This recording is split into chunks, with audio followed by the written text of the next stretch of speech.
What's up, Nubians? Welcome to techn00bians, part of the Geekish Network. This is your weekly deep dive into video games steeped in blackness, blackity blackness. For those that didn't know, techn00bians is a live stream podcast hosted by Black technology professionals, game developers, robot engineers. We're gonna give you that title now. You officially have that title. You officially have that title now. Even analog game developers, board games, to making books, role playing games, and we just want to talk about how you can get involved and be a part of our industry. We have with me today the marksman engineer / robotic engineer. He's building Skynet on us, Leon. What's up, people? In his Black Mesa shirt. And we have Travis. He's a super duper producer, you all. I'm going to give him a title today. Super duper producer. I don't know about and professional shit talker. That's probably what his real title is. That is true. I'll give you that. And I'm Charles. We are the techn00bians, and we're here to inspire, sustain, and nurture successful creative technologists in the pursuit of Black excellence in content development. And we're going to step right into this the segments right now. We're going to go into the news segment. Can I interrupt you just for a second? All right. So our dual that's right. I forgot are not here today, which is Shanae and Cherie. Yeah, they are twins, which usually means you come into the world at the same time. One Cherie tells you came first. Yeah, because at the same time would be really hard and difficult. It's their birthday today, so everybody join me in saying happy birthday to Shanae and Cherie. Happy birthday, Shanae and Cherie. Happy right, and we'll see you guys next week. To you. Happy birthday to you. Happy birthday. Happy birthday to you. Okay, wait. Now you see why we need them, because we are already off the rails and we haven't. I know it should have. Cherie would have reeled it back in on that real fast. Right. Well, let's get into the news. I was trying to channel my inner Cherie, and that's why I try to be quick about it. Let's get into the news. Travis, you have some news for us, right? You have some international news for today. Yeah, look, it's been crazy. If you're developing video games, you should know that much like in America.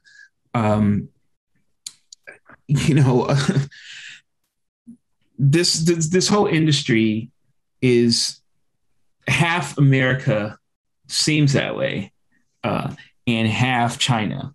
Now, the UK does fit into this, but those are usually your two biggest markets.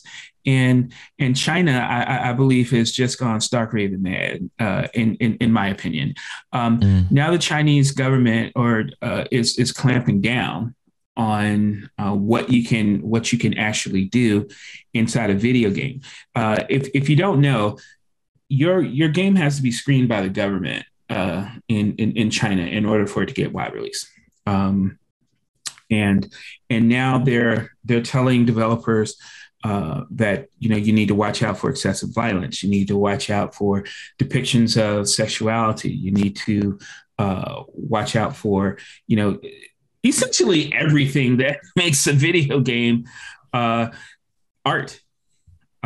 Is now going to be filtered through this approval board that you already go through in China, but now they're ratcheting up basically the censorship. And I already know how I feel about it. So I want to ask you two guys, like, what you feel about it. Man, go ahead, Leon. You go first. No, please. I think it's madness. There's a lot of banning going on in China right now, even from banning boy bands because they're effeminate or they don't show the right sense of masculinity for the Japanese government, to the Chinese government. That includes dancing. dancing and singing ballads. It's like they just want to make a bunch of gangsters out here. And then they have all these other restrictions. Kids can't play video games more than an hour a week. Kids can't see anything that is reflective of true Chinese history in video games. So if they have violent scenes, so for example, the Mao Revolution, and they show the takeover of Mao, they would ban that video game. That game would never see the light of day in China. And it could be accurate. Yeah, and if you want to get specific, it basically there's this leaked memo that from an internal training course organized by China's state-backed game association, and it was obtained by the South China Morning Post. And it says it reminds developers that games are no longer being viewed as pure entertainment, and as such must provide what the state views as actual depiction of Chinese history and culture. That's what Chuck was saying, and I think it's interesting. Like it says, like some games have blurred moral boundaries. Players can choose either good or evil, but we don't think that games should give players this choice. Now, look, games are a medium. Interactivity is a medium. It's no matter what, who was it, Siskel or Ebert said it's not art. I just don't buy it, right? Anything that you can express yourself through, I think is art. And I'll be damned if people tell me that what I spent my whole life doing is not art. I think for me that there's a dark evil voice inside of me that kind of admires China. And what I mean by that is, when they first started talking about the Great Firewall and cracking down on communications and expression online, I think all of us were like, Streisand effect, good luck with that. And they were like, hold my beer. And they've been really successful for the most part in clamping down on communications and expression. And this is just the next kind of chapter there. I've worked with games that we shipped through China through local partners. And it was crazy. Like even in the chat logs, like the chat logs had to be designed in such a way to export all the chat to a government server so that server could catalog all the communications. So there's some crazy stuff at play, and they've been very effective in you think about how many people are in China and how much user generated content, and for the most part they've done a great job of clamping down. So I in general share Travis's concern that this notion that this isn't art is ridiculous, but art is also disruptive, and that's what the fear is, right? All you have to do is make a game of Tiananmen Square, which of course, that didn't happen. No civilians were hurt. So if you're going to make a game about Tiananmen Square, you can't have any civilians being run over by tanks. It's absolutely not allowed. And it's just censorship. And, to bring it back home, we see the same things here when you see books about slavery in Texas that call slaves migrant workers, right? So, it's less effective here, but, controlling that historical narrative is not a new game. Wow. I never really thought of it that way, honestly, but it just reminds me of that Princess Leia quote, right? When she says, the more you tighten your grasp, the more things will slip through your fingers, right? If there's anything that I've learned in interactivity is that good luck with your censorship, right? Like if you want it, you will get it. And when you've got a whole nation wanting things, they're going to get it, right? And it's just a whole bunch of money being spent on things that ultimately won't make any difference, in my opinion, right? And no matter what other organizations in America do to tell you what slavery was or wasn't, it's not going to stop the truth. It just won't. And so, look, they can try. If I wasn't so vested in just games succeeding as a whole, I think I would take a more perverse sort of pleasure in watching this go down, the way that it's gone down. But this sort of reminds me of like when we first saw Epic and Apple start and we just went, whatever happens here, it's going to be ugly, right? And no one's going to be happy. And I think that's what we're racing rapidly towards is just an unhappy, result that no one is really going to embrace. Mm-hmm. I think that's true. I think that's true. I think they're doing a lot there in China, and it's really just to keep the workforce, the improve efficiency of the workforce. People are staying up too late. People aren't sleeping. There's a lot of articles about how China's handling this and why they're handling. It's like, oh, we got to keep people sane so they can get up and go to work in the morning. We got to keep the kids in line so they can learn new stuff so we can send them to work when they become adults. Can I? Okay, so I want to ask the room this question. I think it's important, and then we can go on, I suppose. Mm-hmm. But it was rock and roll, then it was rap, right? Mm-hmm. Now it's us. Don't forget dancing. We had dancing. Yeah. So the question I have is, what's next? Like, honestly, I mean, because I really think this is the final frontier, because in interactivity, like, that's scary. It's like, can you expand on that, Leon? Because that's pretty scary. Like you just held up basically the center of everyone's universe lately. So right, but that's the thing, right? Like, social media is destroying your ability to interact with others and things like that, right? Like we're seeing that in real time right now. So, and yeah. I think that's not necessarily completely false. But I would also make the counter argument that social media is how I keep in contact with people that live 3, 5, 12 hours away from me. All right. Yep. So it also retains contact. So I think like anything, the truth is more complex than the one-liner used to basically oppose something. And to that, I'm just going to go back to my pat response to that, because I still think it's more accurate than it is not, which is to say, our technology is progressing faster than our morality, and our ability to deal with the nuances of having so many people so accessible to us, sure. So quickly, and I think it's not necessarily a technology problem. I think it's a people problem. Like, we have to figure out how to navigate this, because it's just going to get more immediate.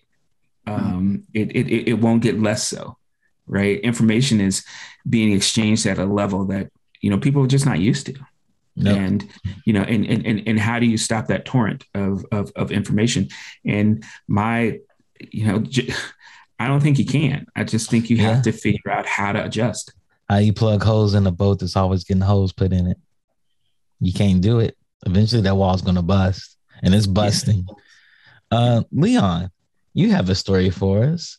I do, right? We've seen the game industry really kind of having this bad moment in terms of diversity and inclusion across some fairly large players. And, this week, through a series of posts, Bungie made some pretty powerful declarations in terms of diversity and inclusion, and in this case, they really put their money where their mouth is. And, I think when the George Floyd incident happened, the George Floyd murder, I'm not going to call it an incident, when that happened, and when Bungie had their release for the next game, that release included 9 minutes of silence. And I'd never seen something from them that was that declarative. Like, I have friends that work for Bungie and have worked for them in the past, and I never got the sense that it was a bad place to work. But that was a pretty bold statement, because the world was looking at their particular game. So they're doing it again, and here they're really putting their money where their mouth is, because they're killing arbitration as a requirement for employment. Right. So that's you. So usually when you when you sign up for a company or whatever, you're waiving the right to legal representation, and you're saying, hey, I'm going to have this arbiter who is basically just the minion of the company, represent you. And to waive that is taking a pretty big stand, because if they screw up, it puts them in a monetary disadvantage. They've made some hiring for diversity and inclusion, and one thing I think that's commonly overlooked is accessibility. And this is something that gaming has really been starting to do a better job of. Microsoft released their kind of accessible controller a few years back in a very open way, and dared the universe to take the technology and improve on it and do the same thing. So I think that's really good that we're seeing that. So, I think, to Travis's point, where sometimes we move so fast, we're not responsible. I think Bungie is showing a degree of responsibility here, which is pretty impressive and not very common.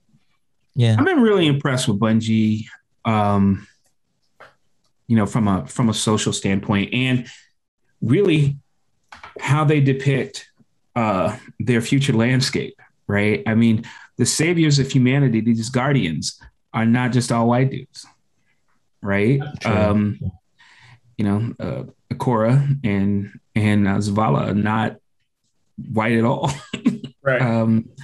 And so just a representation of my demographic in Destiny makes me go, okay, well, at least we made it, right? Right. At least we made it to the future. I always like, all right, in your sci-fi, are there Black people? Yes, there are, because we never fail to put a green person or a blue person or a yellow person in there. So I'll be like, where are the brothers and sisters in the game? And Destiny, since the beginning, has been really forward as far as their representation is concerned. And it seems like they put their money where their mouth is. And you can't ask for anything, more than that when you're talking about diversity and inclusion. I mean, you could, but, from a realistic standpoint, I think that Bungie's doing a great job. It's sad. They're one of the newer companies in gaming and just in entertainment in general across the media. And to say that they're forward, that it's not on par, like they're not on par with everybody else. They're the one that's taking the leap to do it before anybody else really does it outside of sports games. Which Bungie, Bungie's been around. Yeah, they have. But in their current, a lot of people think that Bungie started with Halo. And really, it was What was it? Marathon. And then I know the game you're talking about, where it was the adventure game where you were blowing people up on the terrain and had the formidable terrain. Yeah. Whatever, man. They just been, like I said, when you can represent, and make people say, look, I know you want to save the universe and everything, the fake universe, but let's take a look at the real universe for a second here, and and do something positive. And so for that, they get mad props from me. Yeah. And I think they probably realized something that a lot of studios are just not realizing. The demographic of the game player is changing. Well, and that's something we're seeing across the board, right? Remember when they said we couldn't have a leading Asian actor in an international blockbuster or a film, a sci-fi film with an entire Black cast, and Marvel figured that out real fast. How about they you say you couldn't have these female based superhero franchises. Wonder Woman came out, did the damn thing. Black Widow recently came out, did the damn thing. And Shang-Chi, which if you haven't seen it, you really need to see Shang-Chi because it was dope. Is setting records too, right? So I think that ship sailed. Hopefully, we won't have to hear that as much. I'm not going to be as ignorant as to think that we won't hear it ever, but as much. Okay. I guess we'll go to my article. And, speaking of companies giving stuff, Epic Games makes children privacy services free for developers. So making this parent verification services free for all developers is what Epic's doing. Kid Web Services program, allowing developers to verify the identity of parents or guardians when granting their children permission to use features that collect personal information. Parent Graph, which makes it simpler to offer verification for other games using KWS. And then they minimize personal data processing, since parents and guardians is only providing their verification details once. So they're actually aligning themselves with COPPA, which is the Children's Online Privacy Protection Act, and they're giving it away. So if you're a developer, you can make child games. You can actually and this goes, if they give it to you, it goes on all platforms, because Nintendo's really strict about COPPA laws. PlayStation is, when you say that this game is E for everyone, you have to abide by those laws. And here's Epic, who provides a game engine, said, "Hey, we got you covered. Here's another free tool. You don't have to engineer for it, but here's another one." I think it's one of those wonderful things where the right thing aligns with good business sense in this place, and I think we all can agree that putting these protections in place for games, is of great benefit. But the legal stick has been swinging at Epic lately, so anything that they can do to avoid taking another hit is good business from their perspective. And then lastly, just allowing you to make more games to more people, right, and broaden your market that sells more licenses of their technology. Well, and we play at I'm not going to say hatred, but my disdain for a lot of things Nintendo based. But I realize that I'm not the target demographic. What I like about this in particular is the appeal to a wider demographic, a younger demographic. Leon, you work with kids a lot in engineering, and I'm sure that in working with kids in engineering, for example, you're amazed at how fast they pick up concepts that probably took you longer when you were that age. I really think that catering to a younger demographic in these ways is nothing but upside for everyone, right? Because they're the ones that we got to pass the baton to. They're the ones who, like, hey, you go do the next level of harder. Right. And it's encouraging, because the more we do that, the better. I mean, I had the pleasure of actually, teaching, kids how to do, game design and production, and seeing how fast that kids picked up on tools. Like, I'm just always amazed, because I'm like, man, that took me like 3 times as long to actually get done. And they're like, they grew up in this. They don't know a world where there wasn't a web. They don't know a world where there wasn't all these, you know what I'm saying? So just imagine when they get to where we are, right? Like, I want to live in that world for real. Yeah. Like, I want to play in an MMO that Trey actually, designs and so on and so forth, because he's better at Destiny than I am. Right. So what can you do? And so game developers, like, seriously, don't forget about the kids, man, because, in the future, that's what's next. For real. That is what's next. And speaking of the future and kids, a lot of parents like taking their kids to the movies. And I picked this topic just because I read a lot of articles over the last 2 weeks. People are excited about video game movies and TV shows.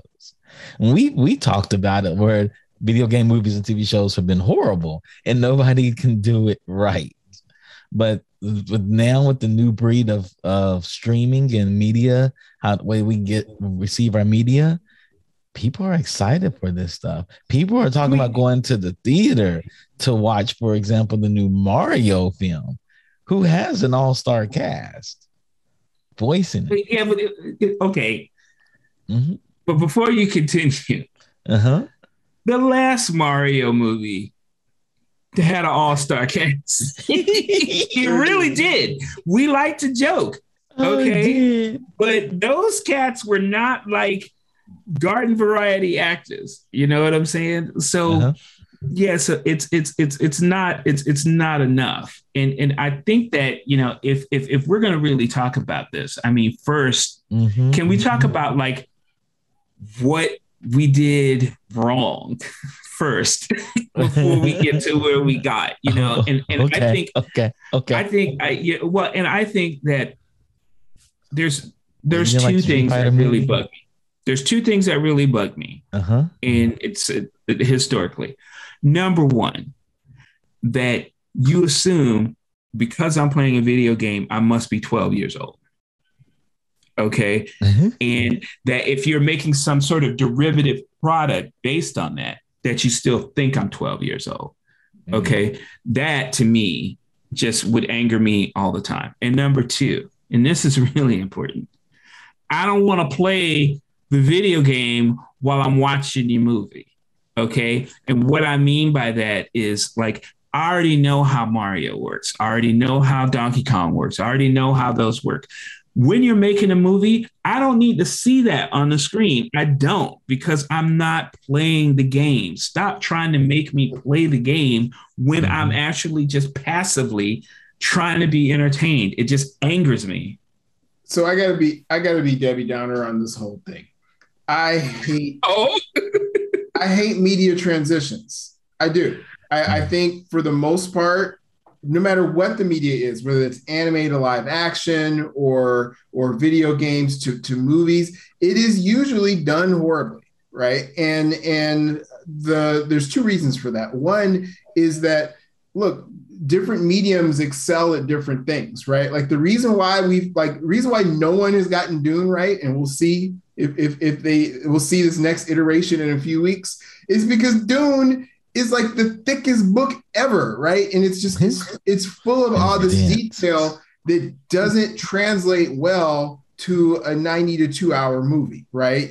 You know, so each medium excels at that, and it takes somebody that's really good to navigate that transition. And the second part of that is that it takes somebody that respects the material, which frankly Hollywood usually fails at. Like, you know what? I know that this thing is 30 years old, but I can do better. So you're going to get my stint on it. And then that offends the hardcore folks, and the hardcore folks fans tell their friends, don't go see it. It's garbage. So I've seen so many cases of this where it's bad, but you know, Netflix had a Castlevania series, which was surprisingly good. But to Travis's point, they didn't try to rehash the game or rehash the UI or the mechanics. They just put the setting and they went with it, but they respected the games that came before it. So it can be done, but it's really hard. And most people screw it up. So I'm looking at these movies that are coming, and I'm like, yeah, I'm not interested in any of that at this point. Well, you know, when I actually, you have to take each medium and figure out like what it's there for, what it does well, right? Extract those things from your intellectual property, you know, and really plus them up in the medium that you're in. Right now, because we're in games, usually what we're doing is we're taking a look at a book, a comic, a movie, and saying, what are those things that I can manipulate? What are those things that I can actually have fun simulating? And then you deep dive into that, right? Because you're not trying to tell the movie. You're trying to give someone an interactive experience. And I think that the same thing needs to be done, you know, when you go the opposite way, which never seems to happen, right? Like there's a story in Metroid, there's a story in Zelda, there's a story, there's stories. Why don't you just use that, right? Like use the story, right? And you know, like movies are good for emotion. Movies are good for, you know, just straight up storytelling, right? So do that, because games usually are about mechanics that in action tell a story. Agency, right. Yeah, you have agency, action. Yeah, exactly. While when you don't really have much of that in in that. And so Dune is a perfect example, right? Like, and I think this is why like Marvel, and to some degree, a lesser degree, DC has been successful lately, is because these stories have nuance that really make things better. And you can't, yeah, you're right. You can't do that in 2 hours, right? You just can't. And that's why Netflix, Amazon, Hulu, Disney Plus have, because just imagine if like your understanding of the Marvel universe were limited to just the movies now. I mean, we wouldn't have half as much fun as we do now because we have all the shows. Well, I mean, they made a whole animated show dedicated to nuance, right? Like that's all What If is. It's like we're gonna take that little nugget that we hinted at. Hank Pym is mad. How mad is he? Right? Yeah. And let's discuss that.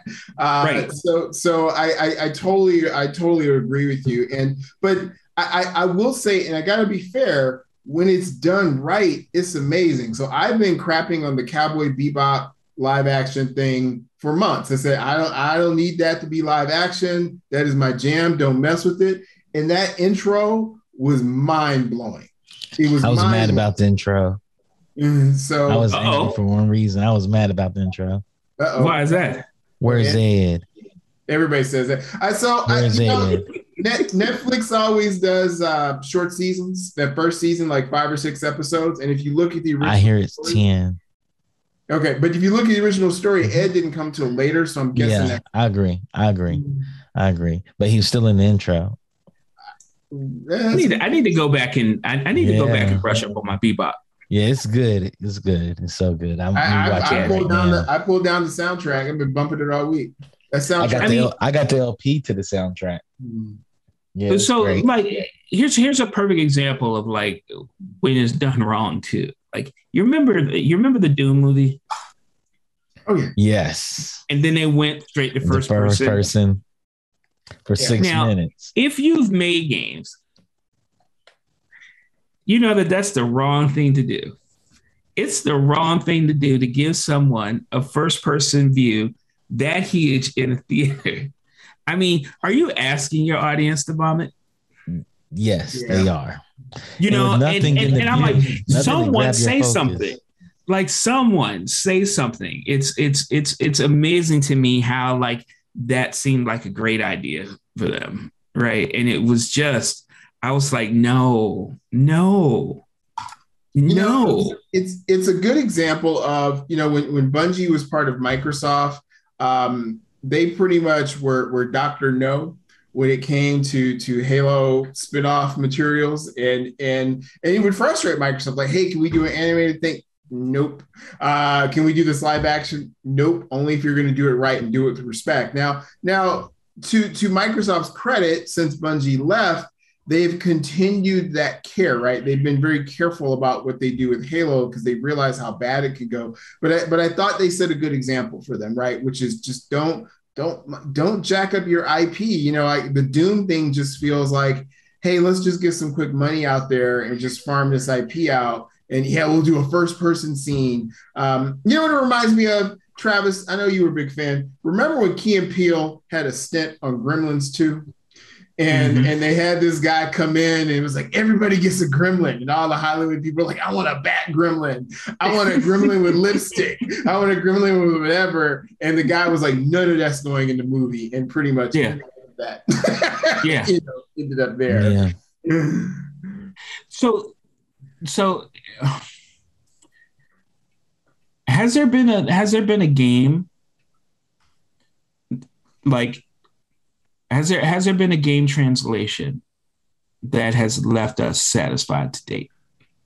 The Witcher. Witcher was good. Touche. Yeah. Wait. I think The Witcher's cheating. Because it has a book.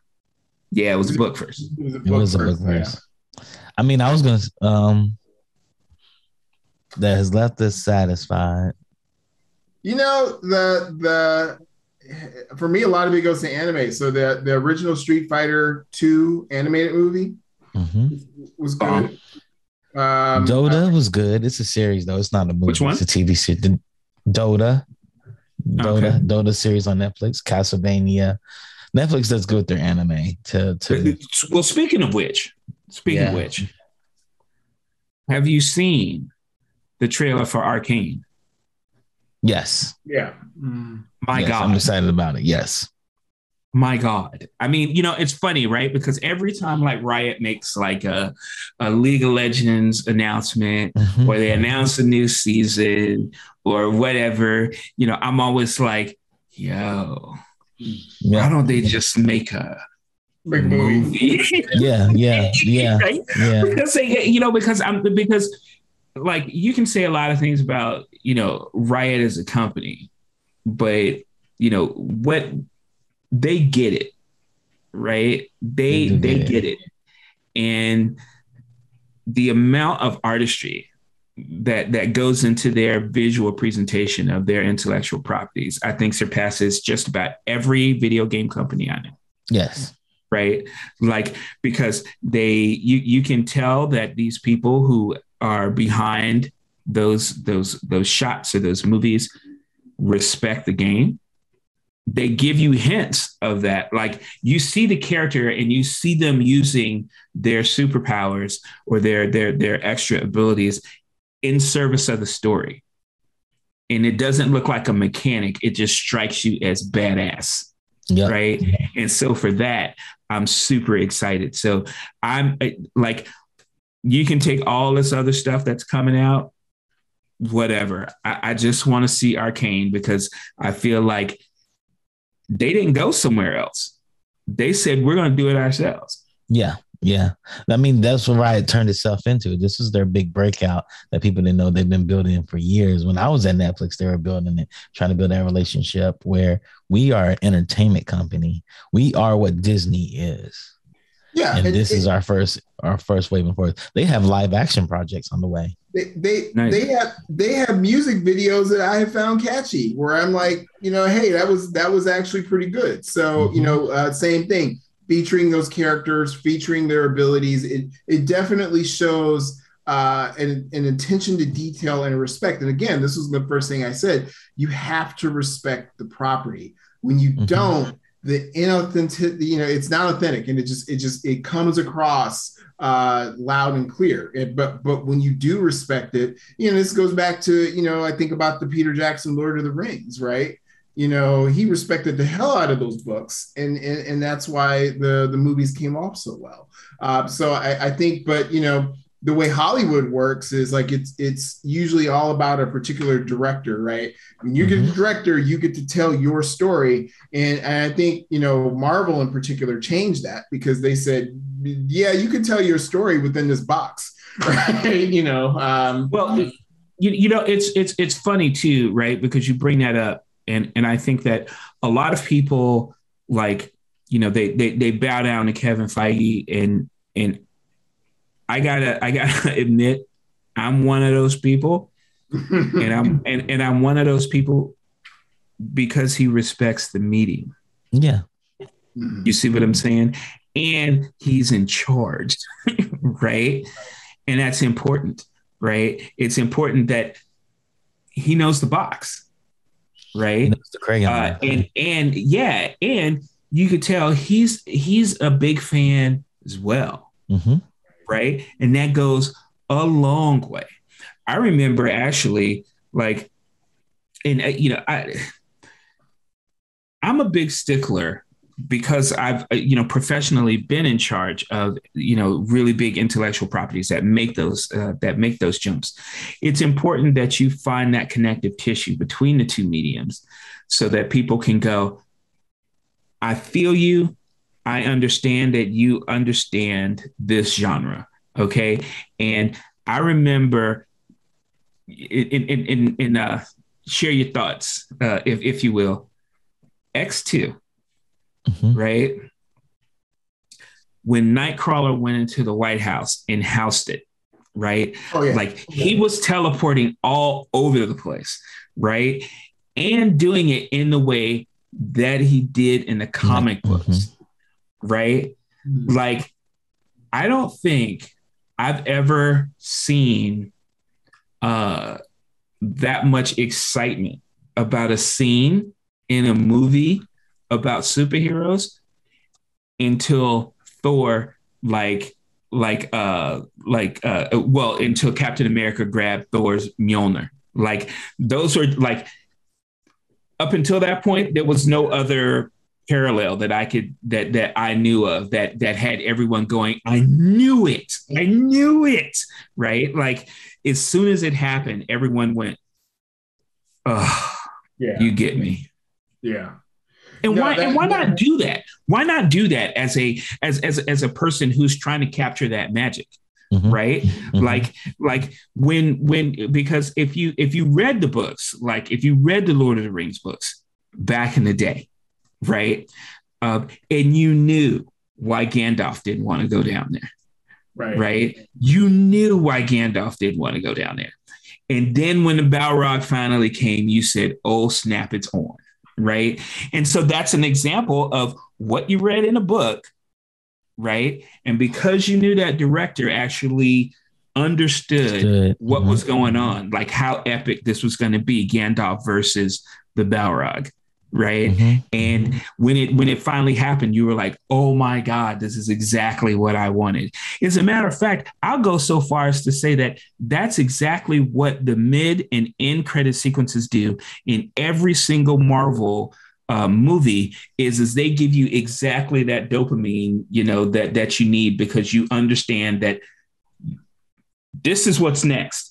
And they don't even have to step on the narrative so much so that you're like, mm-hmm. Oh, I know what this means. Well, it's this hint of a larger universe. So my son made a comment a few weeks ago. No, actually it was this week where we were talking about Thanos. And he basically said, well, Thanos was my childhood.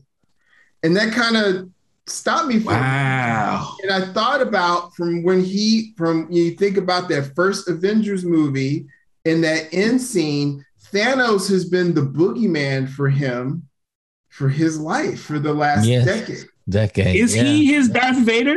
Yes. He's his Darth Vader. That's exactly who he is. And that is what I said. Oh my God. Like, he's worse than Darth Vader because we had Darth Vader for 3 movies. They've had Thanos for like 20 movies. Yeah. 20 movies.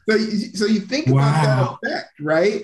So when my son's talking about, he's going to talk about when his dad took him to see Endgame and Captain America picked up the hammer, right? Yeah. That's going to be that Death Star trench run for us or Luke, I am your father, right? Like these are those touch notes. But yeah, Thanos is the boogeyman of his generation. Yeah. Wow. But speaking of that never occurred to me. Yeah. Like kids now, they're like Darth Vader. I mean, he's cool and everything, but like Darth Vader just never snapped his finger and housed like half the universe. Right. Mm-hmm. Wow. Yeah. So okay. So with that in mind, so what are we looking forward to then as far as games and movies are concerned? Who's getting it right? Yeah. Before we even go there, I have a friend who's in one of these big virtual production houses, and he's on the set with the director. The director needs new tools. They're using Unreal Engine. Mm-hmm. Do y'all think the influence of using video game tools is actually having directors make game properties well? Because he said, I heard him say on the stage, oh, we're making this property. We're making it like a video game. Okay. And he's like, I would never expect a Hollywood director at this level to say that. Like, oh, we're kind of making this like a video game scene.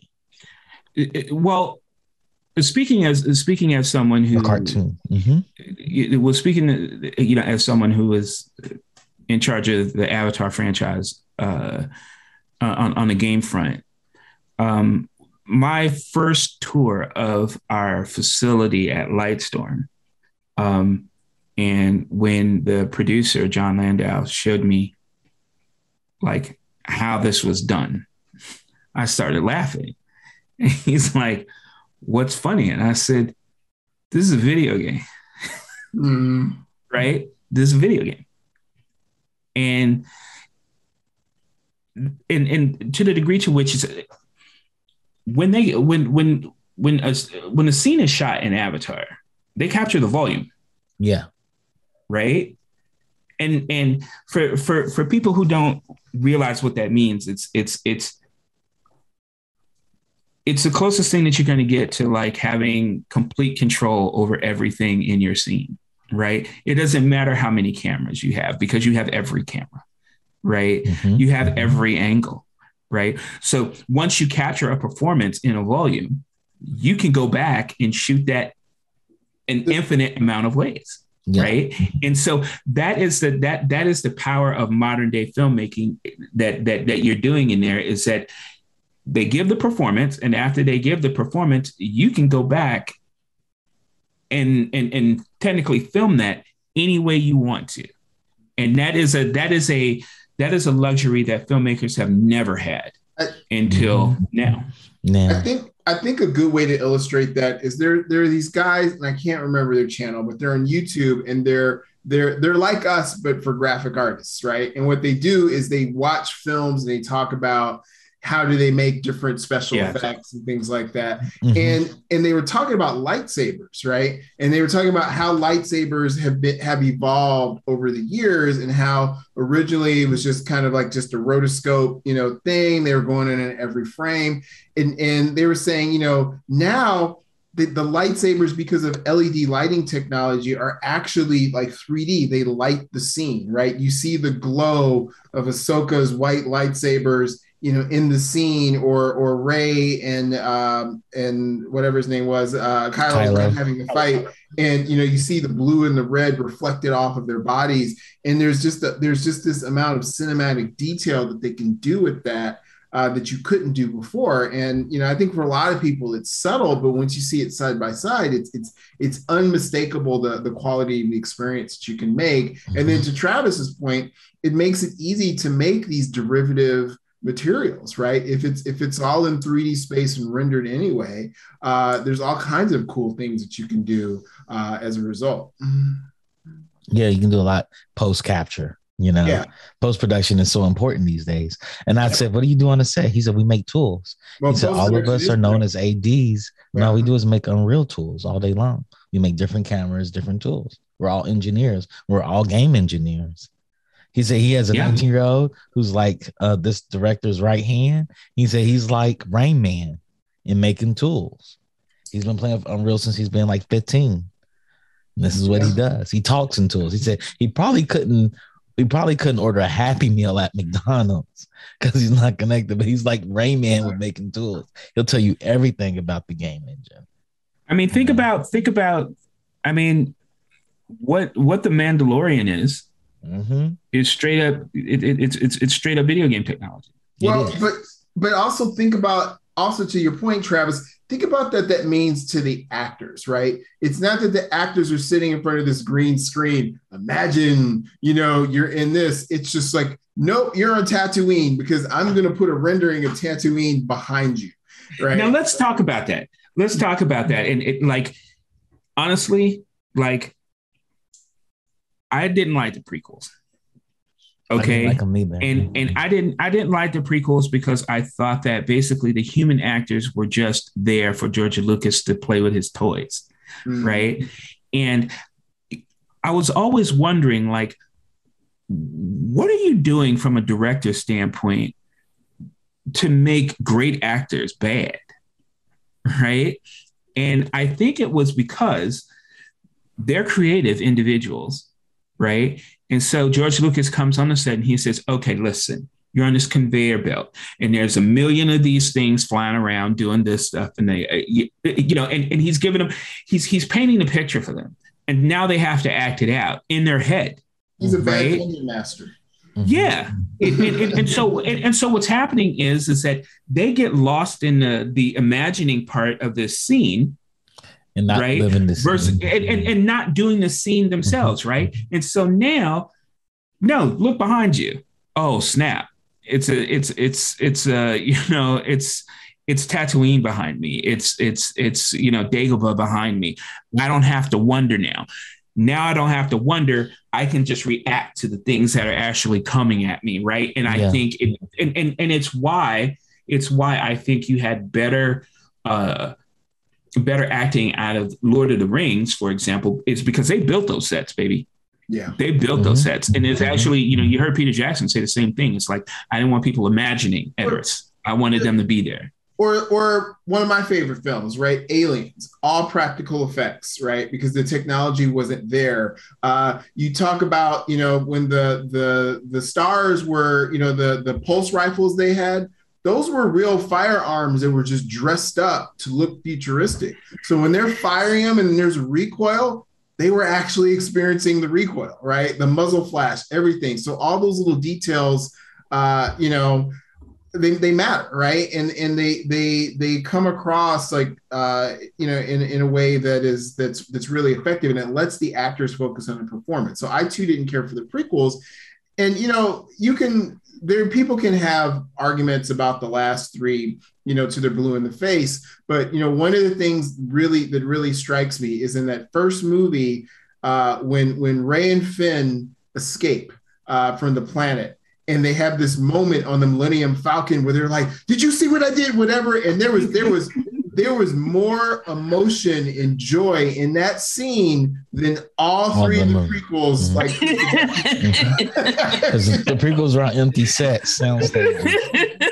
But it goes to what we're saying, right? So here it is. We have directors that grew up with video games, and so they respect the medium and they play the medium. Like, this director plays video games. My friend's director plays video games. He loves video games. He said he loves the stories of video games. So he's interested in a couple of video game titles. He prints $100 million on every film he releases. So they're like, "Hey, what do you want to do?" He's like, "I'll do a video game movie." And that's interesting that we're at that spot. Imagine the kids after us that stream everything and play every video game and watch anime. What are they going to create in like 10, 20 years? Here's what I'll say, right? Like the medium of video games or books in particular allows somebody much more latitude in terms of imagination and the worlds they create, because the worlds are not constrained by budget, right? So they can just build something that's truly great. And the media translations that tie into that, dial into what's important, and give people that view of that world are enormously successful. Like, look at Game of Thrones, right? Like, once it was dialed in and you're seeing that army of White Walkers, all the book writers are like, yes, this is what I've been waiting for. We've seen it with Lord of the Rings. We've seen it so many times. So there is tremendous upside if you can thread that needle and give voice to that vision. But it's hard because I can write whatever I want, right? I can create a vast universe or whatever, and you try to make that into a movie, and it's just like, like it's like The Walking Dead. At one point, they were trying to save money, so they weren't showing the zombies like on the episodes. It's just like, wow, it's just like a zombie show with no zombies, right? Yeah, it's just people living in the zombie world. Planet of the Apes did the same thing. The movies kept getting successful and they kept cutting the budget, right? Yeah. So it's a similar kind of thing. Also, okay. Let's go from the books. What are we looking forward to in video game movies? Let me list some of them to you. The Last of Us TV series is coming. Yes, sir. And they showed the first image of Ellie and Joe, and I thought that was from the game poster. Me too, right? Yeah, I was like, oh my God. They nailed the backpack. I'm trying not to get too hype. I know I'm stepping over you here, but I'm trying not to get too hype about this one. And the reason is because The Last of Us, the first one, was the first game in my life that when a scene happened, I felt actual rage. Like, I got angry. It was the right. Like, I have never. It made the first scene I like cried. I make games, Chuck. I have never been playing a game, something happened, and I straight up got angry. And for me, I was like, bravo. Right. So I hope they got some of that. I went quiet at that. I think it's the same scene. I went quiet. I just put the controller down and I had tears in my eyes. And my girl looked at me and was like, "You gonna keep playing?" I said, "No, I'm gonna cut it off." I said, "I'm killing everybody in this room." That's what I said. I said, "I'm killing everybody in this room." It was righteous. So period. As a parent, I had the same reaction. I'd never been more moved by that moment. The rage I felt was real. And then I went and watched my son sleep and just sat there and said, "I wish somebody would come in." Right. So it was definitely powerful. So I would say I'm excited of The Last of Us as long as it's the first one, as long as it's a relationship between Joel and the girl. If it's the second one, I'm out, because the second one, I hated it. Wow. All right, I'm sorry, Chuck. You had some more on your list, but you said Last of Us, and we all got Last of Us. The Mario movie, we already know what everybody thinks. Sonic the Hedgehog too. Idris Elba is playing Knuckles. Pass. Well, I didn't see the first one, and everybody thought it was cool. And I just remember seeing the original trailer for Sonic, and I was like, "Nah, man, I pass." Yeah. Like, I can't. Like, it's Sonic the Hedgehog. It feels like a Sonic. Honestly, though, I feel like I probably need to go back and watch it, just because the feedback was so bad that they were like, all right, and they went back and fixed it. Like, I respect that. Right. I respect that. Like the director went in and was like, "No, this is my nightmare fueled vision of Sonic." And the universe said no. Okay. Yeah. And they changed it because they tried to make him look hyper realistic, like a hyper realistic hedgehog. And they were like, "That's not Sonic." And they turned into Bugs Bunny again. That graphics house was like, "This is going to cost you double to go back and render all of these scenes." They had to render every scene. The movie was in the can. Yeah. They're like, bring everybody back for a vacation. Yeah, that was expensive. What else we got? Uncharted the movies. And Uncharted movies is supposed to be a series, and it stars Tom Holland. He starts off as young Drake. I'm a sucker for a pulp sort of action story, and so this might be the Indiana Jones that we've wanted, in Harrison Ford can't give us because he's 100. He's 100 years old, but he's still crashing planes. And angry. That's true. That's true. So I'm excited actually. Okay, Borderlands. Eli Roth is the director. He's known for Cabin Fever and Knock Knock. And they have an all-star cast for this. I don't believe there's enough there, like to Borderlands, right? Like, I just don't feel that there's enough meat on those bones for. But this is a formula that I think can work, which is to say, like, Borderlands is out of its mind, and Eli Roth is out of his mind. Paints very well in Out of Your Mind. Mm-hmm. So I'm willing to give this more than a sporting chance of actually being cool. When they made it Eli Roth, I was like, man, why didn't they go for Guy Ritchie? That's true. And like Guy Ritchie would push. Guy Ritchie's last movie was horrible, but he would push it there. Who else would have done it good? Who would have done it well? Is who's homeboy behind Kingsman? Oh, I forgot. Yes, he would have done it. Michael Vaughn. I think that's who it is. Yes. Yeah. And I'm gonna do one more title for y'all. We already know Tomb Raider and whatnot. Metal Gear Solid. Only if before the villains die, if they die for like 30 minutes and say like, "Snake, my mother didn't hug me, Snake, on the battlefield. There are no hugs, Snake. Yeah, I know you killed me, but here's the combination to the door behind me, so you can go kill all my friends." Snake. Oh my God. I just hated everything about like the death scenes, and like seriously, they're like 40 minutes. So what do you kill two people in the movies over? Yeah, I want to skip it. I want to skip it. I feel like I've already seen the Metal Gear Solid movie, to be honest. You know what? I'm gonna say this. There's a great game out called Dead Cells. It's a roguelite. And there's one point where you kill this giant, and the giant's like falling, like there's a little bit of dialogue. As the giant succumbs into the lava, it just gives you the bird. And like it's like, yes, that is how you go out. Yeah, nice. I do want to say, because I know we need to wrap. Uh-huh. And I'd be interested in everybody's answer to this. But for me, I want to see a Gears of War movie. How about you? Like what game do you want to see a movie of? Ooh, what game I want to see a movie of? That's a good one. You know, because Gears of War has yeah. You know, I guess we get a lot of this story, but I'd love to see a Destiny movie. But come on, Leon. But not from necessarily the view of just the Guardians, right? What else is going on in that universe, right? Like what else, like the fall of man, the initial invasions, like there's a lot of stuff on the periphery, which I think is kind of interesting. That's not really mine. You didn't take the bait. I know I didn't. So everybody, Leon actually did Mass Effect, and that would be a dope movie. It would. I'm trying to think. Maybe BioShock. Okay. They do it right. Yeah, BioShock. That's a good one. BioShock? I think it'd make a better series.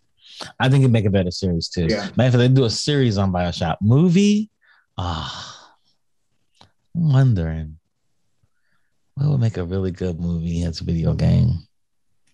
Metroid? I think if you do it right. Maybe.